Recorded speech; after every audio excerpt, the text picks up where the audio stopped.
projeto não é tanto, coisa que sigo nós temos pendente ainda é a quantidade de CA1 que nós vamos ter negociados. Em total, nós estamos tendo, se minuto que por fora de cabeça, 37 CA1 que está vence fim de ano aqui, de qual mais ou menos tique menos que metade nós logra rond afcaba, tem algum que está agora afront agora que ainda por meio que fim de ano, e se lá houve par também sigue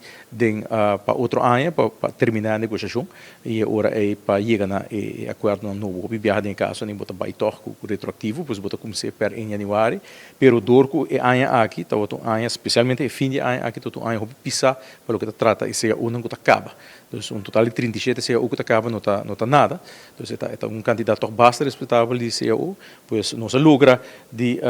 com mais ou menos metade desse aí pero tem algum ainda para negociar tanto na fim de ano aqui ainda nós tem outros irmãos se nós mais ou menos nós firmando 3 CEO aí e aí depois de sei tem algum ainda de janeiro e fevereiro nós vamos ter rond af negociação